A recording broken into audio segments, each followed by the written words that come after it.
Hello, जय हिंद दोस्तों। मैं शुभम आपका स्वागत करता हूं आपके अपने इस यूट्यूब चैनल शुभम ई क्लासेस में। आज हम एक और आर्मी का ओरिजिनल पेपर डिस्कस करने वाले हैं जो कि आपका 28 फरवरी को हुआ था। और आज का जो पेपर है वो आपका एएमसी सेंटर लखनऊ का है, सोल्जर टेक एनए। पूरे 50 क्वेश्चन हम यहाँ पे डिस्कस करने वाले हैं। तो चलिए अपनी क्लास स्टार्ट करते हैं। मैं उम्मीद करूंगा सेशन आपको बहुत ज़्यादा हेल्पफुल लगेगा। तो देखिएगा, प्रश्नों की संख्या कुल 50 है और आपको टारगेट दे रहा हूं सिर्फ और सिर्फ 40 क्वेश्चन ठीक करने का। और इस पेपर का लेवल भी बाकी पेपर्स की तरह बहुत ही अच्छा है और हम इसको मीडियम से हाई लेवल का पेपर बोल सकते हैं। तो चलिए स्टार्ट करते हैं। पहला प्रश्न आपके सामने सामान्य ज्ञान का है और इसके अंदर सामान्य ज्ञान के 10 प्रश्न होते हैं। फिजिक्स, केमिस्ट्री, बायो तीनों सब्जेक्ट होते हैं और इसके अंदर मैथ के ओनली 5 क्वेश्चन होंगे। रीजनिंग इसके पेपर में नहीं आती, एनए के पेपर में।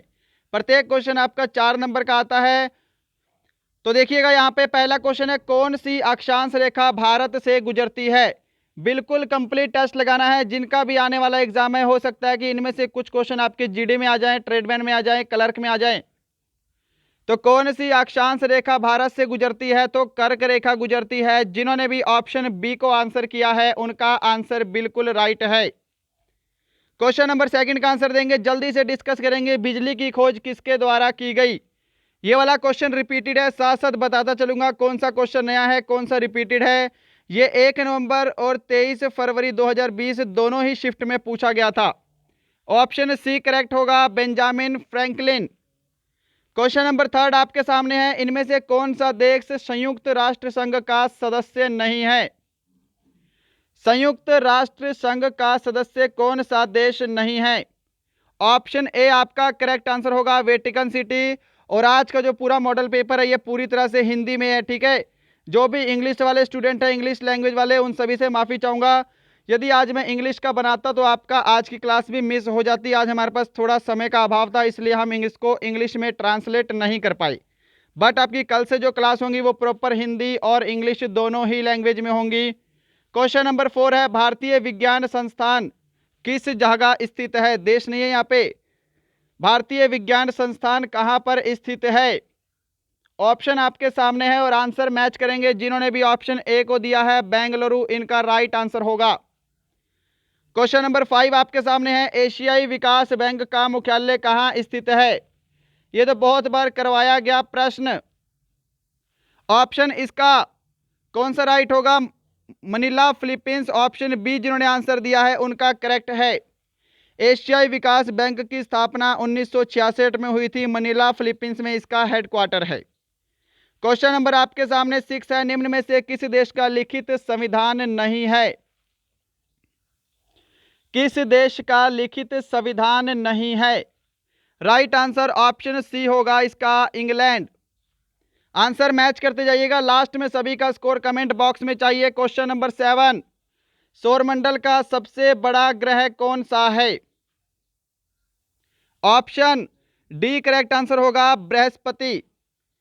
क्वेश्चन नंबर 8 आपके सामने आंसर देंगे, सन 1919 में जालियांवाला बाग में सार्वजनिक सभा पर गोलियां चलाने का आदेश किसने दिया था। यह वाला क्वेश्चन तो किसी का भी गलत नहीं होना चाहिए। 13 अप्रैल 1919 को जालियांवाला बाग हत्याकांड हुआ था, राइट। और इसके अंदर गोलियां चलाने का आदेश किसने था, जनरल डायर ने दिया था। ऑप्शन डी करेक्ट आंसर होगा। क्वेश्चन नंबर 9 आपके सामने, निम्न में से किस क्षेत्र में उत्कृष्ट योगदान के लिए गोल्डमैन पुरस्कार दिया जाता है। गोल्डमैन पुरस्कार किस क्षेत्र में देते हैं, पर्यावरण संरक्षण के क्षेत्र में। ऑप्शन बी करेक्ट आंसर होगा, protection of environment. Next question है, क्वेश्चन नंबर 10 आपके सामने, protection of environment. Question number 10 है, संयुक्त राष्ट्र दिवस किस दिन होता है। संयुक्त राष्ट्र दिवस मनाते हैं 24 अक्टूबर को। ऑप्शन आपका डी करेक्ट आंसर होगा। चलो क्वेश्चन नंबर 11 देखो, यहाँ पे सेक्शन बी आपका भौतिक विज्ञान है और जबकि एक्चुअल में आपके एनए के पेपर में सेक्शन बी आपका जो होगा 11 से 15 तक वो क्या होगा, वो आपका मैथ का होगा। परंतु मैंने यहाँ पे मैथ जो है वो लास्ट में पुट किया है, पहले हमने जीके और साइंस पुट की है। तो यहाँ पर आंसर देंगे क्वेश्चन नंबर 11 का, आवर्ती की एसआई इकाई क्या है। आवृत्ति का SI मात्रक होता है ऑप्शन ए हर्ट्ज। जिन्होंने ऑप्शन ए को आंसर दिया है उनका आंसर बिल्कुल करेक्ट है। क्वेश्चन नंबर 12 आपके सामने है, सूर्योदय और सूर्यास्त के समय सूर्य के लाल रंग का क्या कारण होता है? बिल्कुल राइट आंसर यहाँ पे जिन्होंने भी ऑप्शन ए को दिया है, लाल रंग का प्रकीर्णन सबसे कम होता है, क्योंकि लाल रंग जो है वो सबसे कम फैलता है, इसलिए सूर्योदय और सूर्यास्त के समय बाकी जो रंग होते हैं वो उड़ जाते हैं और लाल रंग वहां पे रहता है। ठीक है, सूर्य के अंदर कितने रंग होते हैं? 7 रंग होते हैं। चलो क्वेश्चन नंबर 13 का आंसर जो देंगे फटाफट से, किसी ऊष्मा का स्थानांतरण उच्च ताप से निम्न ताप को जिसके अणु में वास्तविक द्रव्यमान गति द्वारा होता है उसे क्या कहते हैं? आंसर देंगे, आपके ओरिजिनल पेपर में भी प्रश्न ये इसी टाइप से है, उसको हम बोलते हैं संवहन। ऑप्शन ए करेक्ट आंसर होगा और इसका लेवल मैं बोल सकता हूं प्रश्न का हाई है। ठीक है, आपके आर्मी के लेवल का तो बिल्कुल नहीं है। क्वेश्चन नंबर 14 का आंसर जल्दी से देंगे, समुद्र तल से ऊंचाई मापने वाले यंत्र को किस नाम से जाना जाता है? ये बहुत बार आपके एग्जाम में आया है, बहुत बार करवाया भी गया है। समुद्र तल से ऊंचाई मापने वाले यंत्र को बोलते हैं altimeter. Option A correct answer होगा। क्वेश्चन नंबर 15, जड़ता के नियम को डैश भी कहा जाता है? Law of inertia. जड़ता के नियम को किसका नियम बोलते हैं? न्यूटन का पहला नियम। ऑप्शन इसका सी करेक्ट आंसर होगा। इसको जड़त्व का नियम तथा गैलीलियो का नियम भी बोला जाता है। क्वेश्चन नंबर 16 आंसर देंगे सेक्शन सी। आपके 5 का प्रश्न भौतिक विज्ञान के कंप्लीट है। अब सेक्शन सी आपका जीव विज्ञान स्टार्ट होता है और इसमें 16 से 30 यानी कि पूरे 15 प्रश्न होंगे। आंसर फटाफट से देना है। क्वेश्चन नंबर 16 है, निम्नलिखित में से कौन से कारक नई प्रजाति के निर्माण में शामिल होते हैं? और ये वाला जो प्रश्न है ये भी मैं बोलूंगा कि हाई लेवल है और बहुत सारे विद्यार्थी को इसका आंसर नहीं पता होगा। तो कौन कौन शामिल होते हैं? अलगाव और विविधता। ऑप्शन डी करेक्ट आंसर है। और ये जितने भी क्वेश्चन हैं इनको आप अच्छे से याद कर लेना, रट्टा लगा लेना, क्या पता आने वाली शिफ्ट में ये क्वेश्चन रिपीट हो, क्योंकि आपको पता है आर्मी हमेशा अपने क्वेश्चन रिपीट करती है और इस बार जो नए क्वेश्चन दिए हैं वो आने वाले एग्जाम के लिए रिपीटेबल हैं। ओके, क्वेश्चन नंबर 17 आपके सामने है, संजीव का 5 जगत वर्गीकरण किसके द्वारा प्रस्तुत किया गया था? यह क्वेश्चन मेरे द्वारा करवाया गया है। संजीव का 5 जगत वर्गीकरण किया गया है व्हिटेकर के द्वारा। ऑप्शन ए करेक्ट आंसर होगा। 100 क्वेश्चन आपको साइंस के दिए थे, उसके अंदर आई थिंक 85 नंबर का क्वेश्चन है ये। नेक्स्ट है क्वेश्चन नंबर 18, आंसर जल्दी से देंगे। इस क्वेश्चन का भी लेवल मैं बोलूंगा कि हाई लेवल है। निम्न में से कौन से एंजाइम है जो लाल रक्त की कोशिकाओं में CO2 और H2O के बीच की प्रतिक्रिया दर को बढ़ाते हैं? बिल्कुल करेक्ट आंसर ऑप्शन ए होगा, कार्बनिक एनहाइड्रेट्स। एनहाइड्रेट। क्वेश्चन नंबर 19 का आंसर देंगे, इसीलिए आपको टारगेट सिर्फ 40 प्रश्नों का दिया है। RH फैक्टर की खोज किसने की थी? RH फैक्टर की खोज की थी लैंडस्टीनर और विनर ने। और देखो ये जो खोज वाले क्वेश्चन है ये मैंने एनालाइज किया कि आपके हर एक पेपर में आ रहे हैं जो 2021 में पेपर हुआ है, और इस बार आर्मी ने थोड़ा सा अपना पैटर्न भी चेंज किया है पेपर का। तो अब जो आपकी 10 मार्च से आपका नया बैच स्टार्ट होगा वो आपके इसी पैटर्न पे होगा, इसी लेवल के हम क्वेश्चन करेंगे, क्योंकि अगर आपने ये वाले लेवल कर लिया तो जो आसान लेवल है वो आपका ऑटोमेटिक कवर हो जाएगा। ओके, परंतु आपको आसान लेवल के लिए भी तैयार रहना है, क्या पता आपके एग्जाम में फिर से पुराने वाला ही लेवल रिपीट हो। ओके, और अगर ये वाला लेवल रिपीट हुआ तो इसके लिए तो हमको तैयार रहना ही रहना है। क्वेश्चन नंबर 20 है, मिट्टी के निर्माण का प्रमुख स्रोत डैश है। अब ऑप्शन से समझ जाओ इनमें से क्या ऑप्शन होगा। Option A he correct answer होगा, रॉक्स यानी कि चट्टाने। 21 पे चलते हैं जल्दी से, कंकाल की मांसपेशियों की मूल विशेषता क्या है? कंकाल की मांसपेशियों की मूल विशेषता क्या है? ऑप्शन बी करेक्ट आंसर होगा, रेखित और ऐच्छिक पेशी। रेखित और ऐच्छिक पेशी। रेखित और ऐच्छिक पेशी क्या होती है? जिसे हम अपने हिसाब से हिला डुला सकते हैं, जैसे हमारा हाथ हो गया, हमारा पैर हो गया। समझ रहे हो? तो ऑप्शन बी करेक्ट आंसर होगा। चलो क्वेश्चन नंबर 22 का आंसर जल्दी से देंगे। मनुष्य में जीरोफ्थाल्मिया किसकी कमी के कारण होता है? जीरोफ्थाल्मिया क्या है जी? यह एक आंख की बीमारी है और विटामिन ए की कमी के कारण होता है। ऑप्शन बी आपका करेक्ट आंसर होगा। आंसर सभी की सभी मेरे साथ साथ मैच करेंगे। जल्दी से क्लास खत्म होगी क्योंकि सिर्फ 5 ही क्वेश्चन आपके लास्ट में मैथ के हैं और उनका लेवल भी ठीक ठाक है, वो ज़्यादा हाई लेवल के नहीं हैं। क्वेश्चन नंबर 23 आसान सा प्रश्न है। इक्तियोलॉजी जंतु विज्ञान की वह शाखा है जो डैश के अध्ययन से संबंधित है। इक्तियोलॉजी किसका अध्ययन होता है भाई? मछलियों का अध्ययन। ऑप्शन सी करेक्ट आंसर होगा। क्वेश्चन नंबर 24 20वीं सदी के डार्विन किसको कहा जाता है? नया क्वेश्चन है और शायद आपके आने वाले एग्जाम में रिपीट हो जाए, जितने भी आपके आने वाले एग्जाम हैं। 20वीं सदी का डार्विन किसको बोलते हैं? बिल्कुल नया क्वेश्चन है। राइट आंसर होगा ऑप्शन सी आपका मेयर। इमार्ट्स मेयर इसका पूरा नाम है। क्वेश्चन नंबर आपके सामने 25 मनुष्य में आयोडीन नमक क्यों उपयोगी होता है? अच्छे से देखिए क्वेश्चन को, क्वेश्चन आपको पहले करवाया गया है। आपको बताया गया था कि जो हमारी थायराइड ग्रंथि होती है उसके अंदर आयोडीन सिंचित होता है और इसका काम क्या होता है? थायराइड ग्रंथि का नियंत्रण करना। ऑप्शन ए आपका करेक्ट आंसर होगा जिन्होंने ऑप्शन ए को आंसर किया है। क्वेश्चन नंबर 26 केंद्रक कोशिका विज्ञान का अध्ययन क्या कहलाता है? ऑप्शन सही समझ जाना। केंद्रक कोशिका विज्ञान का अध्ययन क्या कहलाता है? ऑप्शन ए करेक्ट होगा केंद्रक विज्ञान। राइनोलॉजी किससे संबंधित है? नोज से। तंत्रिका विज्ञान यानी कि न्यूरोलॉजी और कवक विज्ञान क्या होता है? माइकोलॉजी। चले आगे। चलो 27 है मछली के उत्पादन प्रबंधन को क्या कहा जाता है? यदि मैं आपको सीधा बोलूं कि मछली के अध्ययन को क्या बोलते हैं तो क्या बता पाओगे? पीसी कल्चर सुना है ना? मत्स्य पालन। ऑप्शन सी राइट आंसर होगा यहाँ पे। रेशम कीट तो अलग चीज हो गई ना। मधुमक्खी पालन एपीकल्चर, रेशम कीट सेरीकल्चर, ये अलग अलग चीजें हैं।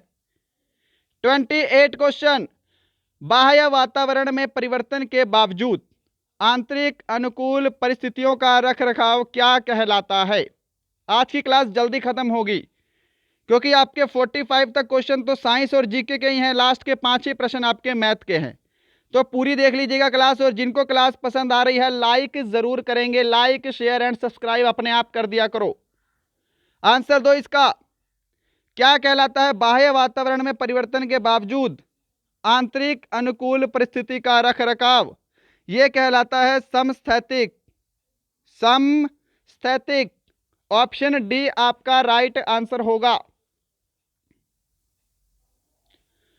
क्वेश्चन नंबर 29 वंशागति और विविधताओं का अध्ययन को क्या कहा जाता है? अब कोई देख के बोल नहीं सकता कि ये आपके आर्मी का पेपर है एनए का। समझ रहे हो ना किस लेवल के आपके प्रश्न पूछे गए हैं? तो तैयारी अच्छे लेवल पर ही करना। वंशागति और विविधताओं का अध्ययन क्या कहलाता है? आनुवांशिक विज्ञान। ऑप्शन बी राइट आंसर होगा। ऑप्शन बी करेक्ट आंसर होगा। चलिए क्वेश्चन नंबर इंग्लिश में जेनेटिक्स बोलेंगे। क्वेश्चन नंबर 30 है निम्न में से कौन सा कोशिकांग को शक्ति ग्रह कहते हैं? पावर हाउस ऑफ सेल्स किसको बोलते हैं? कोशिका का पावर हाउस माइटोकॉन्ड्रिया को। ऑप्शन ए करेक्ट होगा। अब देखो यहाँ पे सेक्शन डी आपका है रसायन शास्त्र 31 से 45 प्रश्न। इस टेस्ट में आपके बहुत सारे सेक्शन सारे चेक हो जाएंगे और ये आपका एकदम प्रॉपर टेस्ट है जिससे आपकी अच्छे से प्रैक्टिस भी हो रही है और ओरिजिनल पेपर भी है। निम्नलिखित में से कौन स्नेहक के रूप में प्रयोग किया जाता है? बताइएगा, क्वेश्चन करवाया गया है। स्नेहक के रूप में कौन प्रयोग किया जाता है? सही जवाब रहेगा ऑप्शन डी ग्रेफाइट। चलिए क्वेश्चन नंबर 32 लोहे का अयस्क डैश है? Haematite, magnetite. किसके अयस्क हैं? लोहे के अयस्क हैं? तो ऑप्शन बी आंसर सही देना सभी विद्यार्थी। बॉक्साइट, एल्यूमिनियम का अयस्क, डोलोमाइट, कैल्शियम और मैग्नीशियम दोनों का अयस्क है। क्वेश्चन नंबर 33, निर्जल धुलाई में निम्न में से कौन सा प्रयोग किया जाता है? मुझे पता है इसका आंसर गलत दोगे। निर्जल धुलाई क्या होती है? Dry cleaning. और ड्राई क्लीनिंग में कभी भी जल का उपयोग नहीं किया जाता, ध्यान रखिएगा। ड्राई क्लीनिंग में करते हैं हम पेट्रोल का यूज। ऑप्शन आपका बी करेक्ट आंसर होगा। ऑप्शन बी जिन्होंने आंसर दिया है उनका करेक्ट आंसर होगा, यह ध्यान रखिएगा। नेक्स्ट यहां पे क्वेश्चन नंबर आपके सामने 34, चुंबक बनाने के लिए मिश्र धातु का उपयोग किया जाता है। ऑप्शन आपके सामने है मैग्नीशियम, अल्निको, स्टेनलेस स्टील या फिर कोई नहीं। चुंबक बनाने के लिए अल्निको मिश्र धातु अलॉय का प्रयोग किया जाता है। ऑप्शन बी करेक्ट होगा। नेक्स्ट 35, ठोस को किस रूप में वर्गीकृत किया जा सकता है? अच्छे लेवल का प्रश्न। क्रिस्टलीय, अक्रिस्टलीय, दोनों या फिर कोई नहीं। तो ठोस को क्रिस्टलीय और अक्रिस्टलीय दोनों के रूप में वर्गीकृत कर सकते हैं। ऑप्शन सी करेक्ट होगा। दोनों के अपने अलग अलग उदाहरण हैं। नेक्स्ट है क्वेश्चन नंबर 36, इसी से रिलेटेड पूछा गया है। वह प्रणाली जिसमें वातावरण के साथ द्रव्य, ऊर्जा अथवा कार्य का आदान प्रदान नहीं होता, डैश कहलाते हैं? तो क्या बोलते हैं? आइसोलेटेड, यानी कि बिल्कुल पृथक, बिल्कुल अलग। जिसमें वातावरण के साथ ये सब नहीं होता उसको हम पृथक बोलेंगे, आइसोलेटेड बोलेंगे। क्वेश्चन नंबर 37, निम्न में से कौन सी नोबल गैस हवा में उपलब्ध नहीं है? नोबल गैस के ऊपर मैंने आपको बहुत अच्छे से बताया है। क्या है? Helium, neon, organ, krypton, xenon, radon, ये सभी नोबल गैसें हैं। जिसके अंदर जो रेडॉन गैस है यह वायुमंडल में नहीं पाई जाती। ऑप्शन बी करेक्ट आंसर होगा। Got it? चलो क्वेश्चन नंबर 38, निम्न में से किसको रसायन का सम्राट कहा जाता है? किसको बोलते हैं? H2SO4। आपसे नेक्स्ट एग्जाम में क्या पता सूत्र पूछ ले, तो बोलते हैं सल्फ्यूरिक एसिड को। ऑप्शन डी करेक्ट आंसर होगा। क्वेश्चन नंबर 39, निम्न में से कौन सा पदार्थ प्रयोगशाला में उदासीन गैसों को तेजी से सुखाने में काम आता है? कितना अच्छे लेवल का प्रश्न है। मैं बोलूँगा कि एसएससी का लेवल है ये आपके आर्मी का लेवल कतई नहीं है। 50 में से करीब 35 प्रश्न आपके करने लायक होंगे और बहुत अच्छी जिसकी तैयारी होगी वो 40 प्लस करेगा बस। चलो इसमें क्या राइट आंसर होगा? ऑप्शन ए आंसर होगा, निर्जलीय कैल्शियम क्लोराइड। क्वेश्चन नंबर 40 देखो, वातावरण में पाई जाने वाली ऑक्सीजन के दो रूप कौन से हैं? वातावरण में पाई जाने वाली ऑक्सीजन के दो रूप हैं, O2 और O3। O2 oxygen, O3 ozone. कहाँ है? ऑप्शन आपका डी करेक्ट होगा। नेक्स्ट है आपके सामने क्वेश्चन नंबर 41, जल में तैरना किस नियम के द्वारा संभव है? क्या आंसर करोगे? सही जवाब रहेगा इसका ऑप्शन डी, न्यूटन का तृतीय नियम। 42, घरेलू गैस सिलेंडर में विद्यमान गैस का नाम बताएं। घरेलू गैस सिलेंडर में कौन सी गैस होती है? एलपीजी, जो मिश्रण है ब्यूटेन और प्रोपेन का। तो यहां पे according to butane, option B आपका राइट आंसर होगा। आंसर के लिए बिल्कुल भी समय नहीं दे रहा हूं, फटाफट से आपको आंसर बताते चले जाना है। क्वेश्चन नंबर 43, अपचायक को डैश के रूप में भी जाना जाता है। अपचायक को अभिकारक होगा, यहां पे अभिकारक, अभिक्रिया के रूप में भी जाना जाता है। ऑप्शन बी करेक्ट होगा। ऑप्शन बी, क्या सभी ने सही आंसर दिया है? जिन्होंने भी ऑप्शन बी आंसर दिया है, अब ऑक्सीकारक है ये, ठीक है ना, ऑक्सीकरण नहीं है, इसको हम बोलते हैं ऑक्सीकरण। ऑक्सीकारक, ऑक्सीकारक अभिक्रिया, ऑक्सीकारक एजेंट। चलो क्वेश्चन नंबर 44, ऑक्सीकारक को डैश के रूप में परिभाषित किया जाता है। बताओ जी आंसर। ऑक्सीकरण को डैश के रूप में परिभाषित किया जाता है। क्या बोलते हैं ऑक्सीकरण को, यानी कि ऑक्सीडेशन। ऑक्सीडेशन को परिभाषित करते हैं loss of electrons, loss of electron यानी कि इलेक्ट्रॉन की कमी। क्वेश्चन नंबर 45 है, साइंस का लास्ट क्वेश्चन है, क्रिस्टलीय ठोस को किस आधार पर वर्गीकृत किया जा सकता है। आंसर जल्दी देंगे, यहां पे क्या आंसर होगा। क्रिस्टलीय ठोस को किस आधार पर वर्गीकृत किया जा सकता है, तो इसका आंसर ऑप्शन डी होगा, अंतराण्विक। जिन्होंने ऑप्शन डी को आंसर दिया है उनका आंसर बिल्कुल करेक्ट है।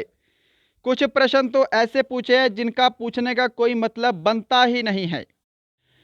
सेक्शन सी आपके सामने है 46 से 50 और आज का लास्ट सेक्शन है। सिर्फ 5 प्रश्न आपके गणित के होंगे और अच्छे लेवल के प्रश्न है, जल्दी से आंसर दीजिएगा। क्वेश्चन नंबर 46 है, एक वृत्त का व्यास एक वर्ग के परिमाप के बराबर है। पहले इसको सही कर दो, ये क्या है, ये 31 36 है, राइट। अब आगे बोला है कि वर्ग का क्षेत्रफल यदि इतने वर्ग सेंटीमीटर है तो वृत्त की परिधि ज्ञात करो। तो देखिएगा वृत्त का क्षेत्रफल क्या होता है, सॉरी वर्ग का क्षेत्रफल होता है ए स्क्वायर, और ए स्क्वायर का मान दे रखा है 31 36। तो ए का मान कितना हो जाएगा 56, क्योंकि इसका अंडर रूट कितना होता है 56 होता है। अब आपको बोला है कि जो वृत्त का व्यास है जिसको हम डी बोलते हैं डायगोनल, सॉरी वृत्त का व्यास क्या है डी है, जिसको हम डायमीटर बोलते हैं, वो कितना है वर्ग के परिमाप के बराबर है, यानी कि 4a के बराबर है। तो पहले इसको 4a बनाओ, इसको यदि मैं 4 से गुणा कर दूं, 56 को यदि हम 4 से गुणा करेंगे तो 6 चौके 24 का 4 हासिल 2, यहाँ पे 222 आ जाएगा। तो मैं बोल सकता हूं कि d का मान भी 224 है और इसके वर्ग के परिमाप का मान भी 224 है। क्या इतना समझ में आया सभी को। अब देखो यदि मैं आपको बोलूं वृत्त की त्रिज्या निकालने को, तो वो कितनी हो जाएगी 112 हो जाएगी, क्योंकि त्रिज्या व्यास की आधी होती है। तो इसको हम 2 से भाग कर देंगे, 112 वृत्त की त्रिज्या आ गई। अब बोला है वृत्त की परिधि निकालो। वृत्त की परिधि क्या होती है, वृत्त की परिधि होती है 2πr। तो वैल्यू पुट करेंगे 2 गुणा पाई का मान 22/7 गुणा 112। तो इसको आप खुद से सोल्व कर लेना, 7 एकम 7, 7 छिके 42। इसको जब गुणा करोगे 22 दूनी 44 और 44 को 16 से गुणा करने पर आपका राइट आंसर 704 आना चाहिए, ऑप्शन डी। जिन्होंने ऑप्शन डी को आंसर दिया है उनका आंसर बिल्कुल राइट है। चलो क्वेश्चन नंबर 47 डिस्कस करते हैं जल्दी से। 60 का 20% ज्ञात करो। ये तो आसान सा प्रश्न है, इसको तो कर लोगे। 60 का 20% सिंपल सी बात है, कितना आएगा यहाँ पे आपका 12 आंसर होगा, ऑप्शन आपका ए करेक्ट होगा। क्वेश्चन नंबर 48 है, जल्दी से खत्म करते हैं आज का सेशन। एक टेलीविजन को 16,756 रुपए में बेचा जाता है तो 18% का लाभ होता है। टेलीविजन का लागत मूल्य ज्ञात करो। क्या होता है टेलीविजन का लागत मूल्य, बोलो या फिर क्रय मूल्य भी बोल सकते हो, क्योंकि क्रय मूल्य के बाद ही लागत मूल्य निकलता है। ठीक है, तो क्रय मूल्य हमको निकालना है। बेसिकली सीपी का सूत्र क्या होता है, विक्रय मूल्य गुणा 100, और यहां पे लाभ हुआ है तो 100 प्लस प्रॉफिट परसेंट। सीपी है आपका 16,756, एसपी है 16,756 गुणा 100, और नीचे क्या करोगे 118 करोगे। इतना स्टेप सभी को समझ में आया। अब फटाफट से इसको काटा पिट्टी करोगे तो आपका आंसर आना चाहिए 14,200 रुपए, ऑप्शन ए। ये कैंसिल तो अपने आप कर लोगे, है ना। तो यहां पे आपका क्या आंसर आएगा 14,200 रुपए। चलो बढ़ते हैं नेक्स्ट पे। आपके सामने नेक्स्ट क्वेश्चन है, क्वेश्चन नंबर 49 आंसर देंगे जल्दी से। बिल्कुल ही आसान सा प्रश्न पूछा गया था जी। कि एक व्यक्ति 12 किलोमीटर प्रति घंटे की गति से एक दूरी को 48 मिनट में तय करता है। यदि वह अपनी गति को बढ़ाकर 16 किलोमीटर प्रति घंटा कर दे तो उसी दूरी को कितने समय में तय करेगा। तो सबसे पहले हमको दूरी निकालनी पड़ेगी और डिस्टेंस क्या होता है, स्पीड इनटू टाइम होता है। स्पीड दे रखी है 12 किलोमीटर प्रति घंटा, समय दे रखा है आपको 48 मिनट। अब देखो स्पीड दे रखी है किलोमीटर प्रति घंटा, समय आपको मिनट में दे रखा है, तो इसको 60 से भाग करके घंटे में बदल लो। समझ गए ना। तो घंटे में बदलेंगे तो कितना आएगा, 12 पंजे 60। तो आपकी जो दूरी आ गई वो आ गई 48/5। आपका डिस्टेंस कितना है, 48/5 है। अब आपको बोला है कि इस 48/5 को 16 किलोमीटर प्रति घंटे से तय करने में कितना समय लगेगा। तो यहाँ पे सोल्व कर लो, सिंपल सा क्वेश्चन हो गया। अब क्या है, 48/5 को किससे भाग करना है, 16 से भाग करना है ना। अब देखो 16 से भाग करेंगे, 16 तिया 48, 3/5 घंटे आपका करेक्ट आंसर होगा, 3/5 घंटे। अब आप देख रहे हो कि आंसर आपको मिनट में दिया हुआ है, तो घंटों को मिनट में बदलने के लिए हम क्या करते हैं, 60 से गुणा करते हैं। तो यहाँ पे आ जाएगा 12 और यहाँ पे आ जाएगा आपका 36 मिनट। ऑप्शन बी आपका करेक्ट आंसर होगा। बढ़ते हैं नेक्स्ट पे, क्वेश्चन नंबर 50 है और आज का लास्ट क्वेश्चन है। सिंपल सा प्रश्न है, आंसर दीजिएगा यहाँ पे जल्दी से। कि 5 लड़के और 5 लड़के 35 खिलौनों को पैक करने में 7 घंटे का समय लेते हैं। यदि 3 घंटे में 66 खिलौनों को पैक करना हो तो कितने लड़के लगेंगे, ये आपसे पूछा है। तो देखो कैसे करोगे कि 5 लड़के 7 घंटे में कितने खिलौने पैक करते हैं, 35। तो खिलौने क्या हो गया, वर्क हो गया। वर्क हमेशा नीचे आता है, समझो। वर्क क्या होता है, एफिशिएंसी इनटू टाइम होता है। तो ये W कहाँ जाएगा, ये बटे में ही तो आएगा। समझ गए ना। अब देखो तो क्या बोल रहा है कि तो 3 घंटे में 66 खिलौने कितने लड़के पैक करेंगे। यहाँ पे मैंने बी लिख दिया, बॉयज हो गया। समझ गए। अब काटा पीटी करो और आपका आंसर आ जाएगा 5 सत्ते 35 से 35 कैंसल, 3 से भाग करोगे तो यहाँ पे 22 आ जाएगा। तो बी का मान कितना आ गया, 22। ऑप्शन सी आपका करेक्ट आंसर होगा, 22 लड़के लगेंगे। तो दोस्तों ये थे आपके 50 प्रश्न।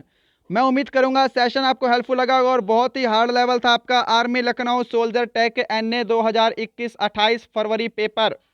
आपकी तैयारी आगे से इसी लेवल पे करवाई जाएगी। क्या पता आपके एग्जाम में आगे GD का पेपर है जिनका 25 अप्रैल को, क्या पता इसी लेवल से पूछ ले, है ना। और आसान लेवल भी आपको करवाया जाएगा, यदि आसान आए तो आप आसान भी कर पाओ। आपको दोनों तरह से अब प्रिपेयर होकर चलना है। तो मिलते हैं कल सुबह 10 बजे किसी और अच्छे टॉपिक के साथ। तब तक के लिए जय हिंद, जय भारत।